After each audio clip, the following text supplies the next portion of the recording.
Reading by Mark Nelson. The Time Machine. Chapter 1. The time traveler, for so it will be convenient to speak of him, was expounding a recondite matter to us. His grey eyes shone and twinkled, and his usually pale face was flushed and animated. The fire burned brightly, and the soft radiance of the incandescent lights in the lilies of silver caught the bubbles that flashed and passed in our glasses.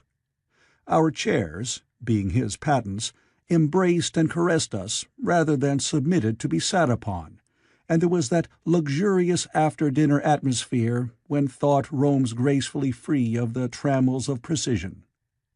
And he put it to us in this way, marking the points with a lean forefinger, as we sat and lazily admired his earnestness over his new paradox, as we thought it, and his fecundity. "You must follow me carefully. I shall have to controvert one or two ideas that are almost universally accepted. The geometry, for instance, they taught you at school is founded on a misconception." "Is not that a rather large thing to expect us to begin upon?" said Philby, an argumentative person with red hair. "I do not mean to ask you to accept anything without reasonable ground for it. You will soon admit as much as I need from you. You know, of course, that a mathematical line, a line of thickness, nil, has no real existence. They taught you that? Neither has a mathematical plane. These things are mere abstractions." "That is all right," said the psychologist. "Nor, having only length, breadth, and thickness, can a cube have a real existence." "There I object," said Philby. "Of course a solid body may exist, all real things, so most people think. But wait a moment. Can an instantaneous cube exist?" "Don't follow you," said Philby. "Can a cube that does not last for any time at all have a real existence?" Philby became pensive. "Clearly," the time-traveler proceeded, "any real body must have extension in 4 directions. It must have length, breadth, thickness, and duration. But through a natural infirmity of the flesh, which I will explain to you in a moment, we incline to overlook this fact. There are really 4 dimensions, 3 which we call the 3 planes of space, and a 4th, time. There is, however, a tendency to draw an unreal distinction between the former 3 dimensions and the latter, because it happens that our consciousness moves intermittently in one direction along the latter from the beginning to the end of our lives." "That," said a very young man, making spasmodic efforts to relight his cigar over the lamp, "that very clear indeed." "Now, it is very remarkable that this is so extensively overlooked," continued the time-traveler with a slight accession of cheerfulness. "Really, this is what is meant by the 4th dimension, though some people who talk about the 4th dimension do not know they mean it. It is only another way of looking at time. There is no difference between time and any of the 3 dimensions of space, except that our consciousness moves along it. But some foolish people have got hold of the wrong side of that idea. You have all heard what they have to say about this 4th dimension?" "I have not," said the provincial mayor. "It is simply this, that space, as our mathematicians have it, is spoken of as having 3 dimensions, which one may call length, breadth, and thickness, and is always definable by reference to 3 planes, each at right angles to the others. But some philosophical people have been asking, why 3 dimensions particularly? Why not another direction at right angles to the other 3, and have even tried to construct a 4-dimension geometry. Professor Simon Newcomb was expounding this to the New York Mathematical Society only a month or so ago. You know how on a flat surface, which has only 2 dimensions, we can represent a figure of a 3-dimensional solid, and similarly they think that by models of 3 dimensions they could represent one of 4, if they could master the perspective of the thing. See?" "I think so," murmured the provincial mayor, and knitting his brows he lapsed into an introspective state, his lips moving as one who repeats mystic words. "Yes, I think I see it now," he said after some time, brightening in a quite transitory manner. "Well, I do not mind telling you I have been at work upon this geometry of 4 dimensions for some time. Some of my results are curious. For instance, here is a portrait of a man at 8 years old, another at 15, another at 17, another at 23, and so on. All these are evidently sections, as it were, 3-dimensional representations of his 4-dimensioned being, which is a fixed and unalterable thing. Scientific people," proceeded the time-traveler, after the pause required for the proper assimilation of this, "know very well that time is only a kind of space. Here is a popular scientific diagram, a weather record. This line I trace with my finger shows the movement of the barometer. Yesterday it was so high, yesterday night it fell, then this morning it rose again, and so gently upward to here. Surely the mercury did not trace this line in any of the dimensions of space generally recognized. But certainly it traced such a line, and that line, therefore, we must conclude was along the time dimension." "But," said the medical man, staring hard at a coal in the fire, "if time is really only a 4th dimension of space, why is it, and why has it always been, regarded as something different? And why cannot we move in time as we move about in the other dimensions of space?" The time-traveler smiled. "Are you sure we can move freely in space? Right and left we can go, backward and forward freely enough, and men always have done so. I admit we move freely in 2 dimensions. But how about up and down? Gravitation limits us there." "Not exactly," said the medical man. "There are balloons." "But before the balloons, save for spasmodic jumping and the inequalities of the surface, man had no freedom of vertical movement." "Still, they could move a little up and down," said the medical man. "Easier, far easier down than up." "And you cannot move at all in time. You cannot get away from the present moment." "My dear sir, that is just where you are wrong. That is just where the whole world has gone wrong. We are always getting away from the present moment. Our mental existences, which are immaterial and have no dimensions, are passing along the time dimension with a uniform velocity from the cradle to the grave, just as we should travel down if we began our existence 50 miles above the Earth's surface." "But the great difficulty is this," interrupted the psychologist. "You can move about in all directions of space, but you cannot move about in time. That is the germ of my great discovery. But you are wrong to say that we cannot move about in time. For instance, if I am recalling an incident very vividly, I go back to the instant of its occurrence. I become absent-minded, as you say. I jump back for a moment. Of course, we have no means of staying back for any length of time, any more than a savage or an animal has of staying 6 feet above the ground. But a civilized man is better off than the savage in this respect. He can go up against gravitation in a balloon, and why should he not hope that, ultimately, he may be able to stop or accelerate his drift along the time dimension, or even turn about and travel the other way?" "Oh, this," began Philby, "is all—" "Why not?" said the time-traveler. "It's against reason," said Philby. "What reason?" said the time-traveler. "You can show black is white by argument," said Philby, "but you will never convince me." "Possibly not," said the time-traveler. "But now you begin to see the object of my investigations into the geometry of 4 dimensions. Long ago I had a vague inkling of a machine—" "To travel through time!" exclaimed the very young man. "That shall travel indifferently in any direction of space and time, as the driver determines." Philby contented himself with laughter. But I have experimental verification," said the time traveler. "It would be remarkably convenient for the historian," the psychologist suggested. "One might travel back and verify the accepted account of the Battle of Hastings, for instance." "Don't you think you would attract attention?" said the medical man. "Our ancestors had no great tolerance for anachronisms." "One might get one's Greek from the very lips of Homer and Plato," the very young man thought. "In which case they would certainly plough you for the little go. The German scholars have improved Greek so much."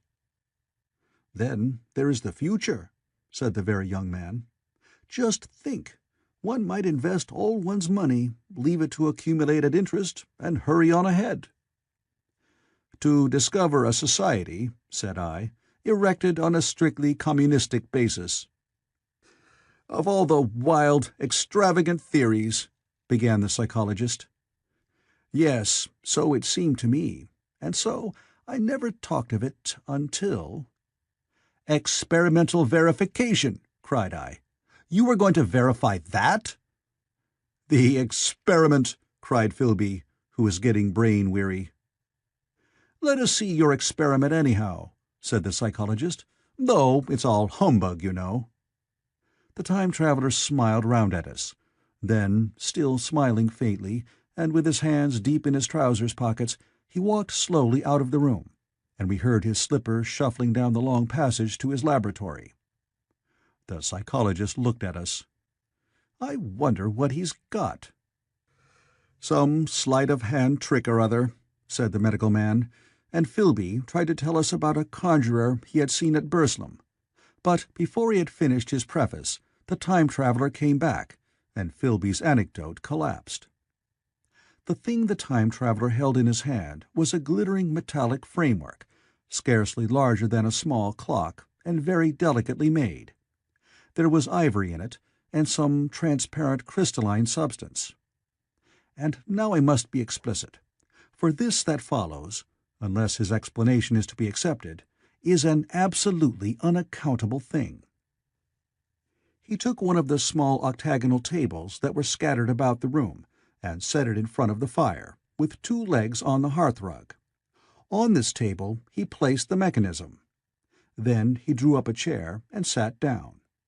The only other object on the table was a small shaded lamp, the bright light of which fell upon the model.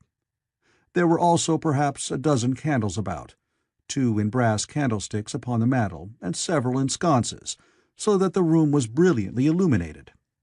I sat in a low armchair nearest the fire, and I drew this forward so as to be almost between the time traveler and the fireplace. Philby sat behind him, looking over his shoulder. The medical man and the provincial mayor watched him in profile from the right, the psychologist from the left. The very young man stood behind the psychologist. We were all on the alert. It appears incredible to me that any kind of trick, however subtly conceived and however adroitly done, could have been played upon us under these conditions. The time traveler looked at us, and then at the mechanism. "Well?" said the psychologist. "This little affair," said the time traveler, resting his elbows upon the table and pressing his hands together above the apparatus, "is only a model. It is my plan for a machine to travel through time.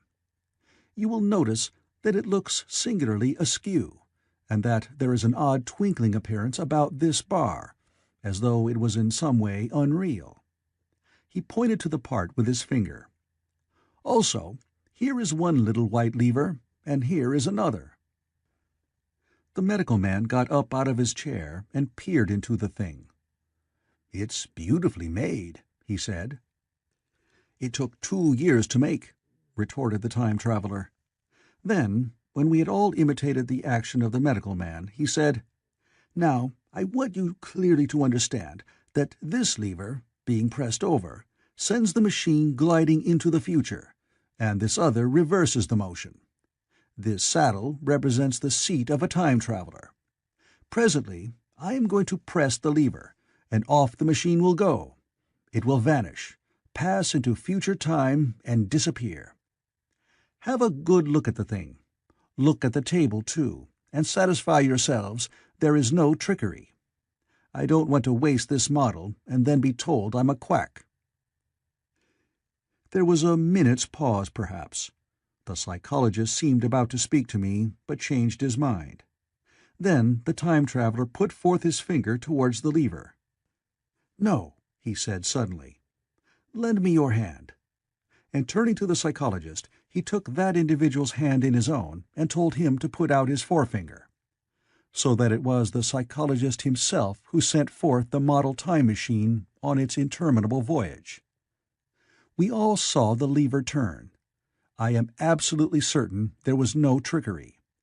There was a breath of wind, and the lamp flame jumped. One of the candles on the mantel was blown out, and the little machine suddenly swung round, became indistinct, was seen as a ghost for a second perhaps, as an eddy of faintly glittering brass and ivory, and it was gone, vanished. Save for the lamp, the table was bare. Everyone was silent for a minute. Then Philby said he was damned. The psychologist recovered from his stupor and suddenly looked under the table. At that the time-traveler laughed cheerfully. "Well?" he said, with a reminiscence of the psychologist. Then, getting up, he went to the tobacco jar on the mantel, and with his back to us began to fill his pipe. We stared at each other. "Look here," said the medical man. "Are you in earnest about this? Do you seriously believe that that machine has traveled into time?" "Certainly," said the time-traveler, stooping to light a spill at the fire. Then he turned, lighting his pipe, to look at the psychologist's face. The psychologist, to show that he was not unhinged, helped himself to a cigar and tried to light it uncut. "What is more, I have a big machine nearly finished in there." He indicated the laboratory. "And when that is put together, I mean to have a journey on my own account." "You mean to say that that machine has traveled into the future?" said Philby. "Into the future or the past. I don't for certain know which." After an interval, the psychologist had an inspiration. "It must have gone into the past, if it has gone anywhere," he said. "Why?" said the time-traveler. "Because I presume that it has not moved in space, and if it traveled into the future, it would still be here all this time, since it must have traveled through this time." "But," I said, "if it traveled into the past, it would have been visible when we came first into this room, and last Thursday, when we were here, and the Thursday before that, and so forth." "Serious objections," remarked the provincial mayor, with an air of impartiality, turning towards the time-traveler. "Not a bit," said the time-traveler, and to the psychologist, "You think you can explain that. It's presentation below the threshold, you know, diluted presentation." "Of course," said the psychologist, and reassured us. "That's a simple point of psychology. I should have thought of it. It's plain enough and helps the paradox delightfully. We cannot see it, nor can we appreciate this machine any more than we can the spoke of a wheel spinning, or a bullet flying through the air. If it is traveling through time 50 times or 100 times faster than we are, if it gets through a minute while we get through a second, the impression it creates will, of course, be only 1/50th or 100th of what it would make if it were not traveling in time. That's plain enough." He passed his hand through the space in which the machine had been. "You see?" he said, laughing. We sat and stared at the vacant table for a minute or so. Then the time-traveler asked us what we thought of it all. "It sounds plausible enough tonight," said the medical man. "But wait until tomorrow. Wait for the common sense of the morning." "Would you like to see the time machine itself?" asked the time-traveler. And therewith, taking the lamp in his hand, he led the way down the long, draughty corridor to his laboratory. I remember vividly the flickering light, his queer, broad head in silhouette, the dance of the shadows, how we all followed him, puzzled but incredulous, and how, there in the laboratory, we beheld a larger edition of the little mechanism which we had seen vanish from before our eyes.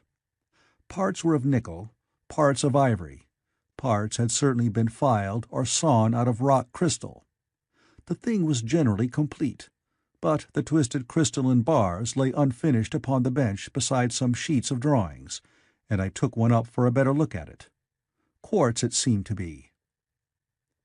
"Look here," said the medical man. "Are you perfectly serious? Or is this a trick, like that ghost you showed us last Christmas?" "Upon that machine," said the Time Traveler, holding the lamp aloft, "I intend to explore time.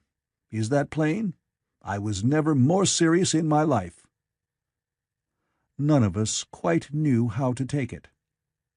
I caught Philby's eye over the shoulder of the medical man, and he winked at me solemnly.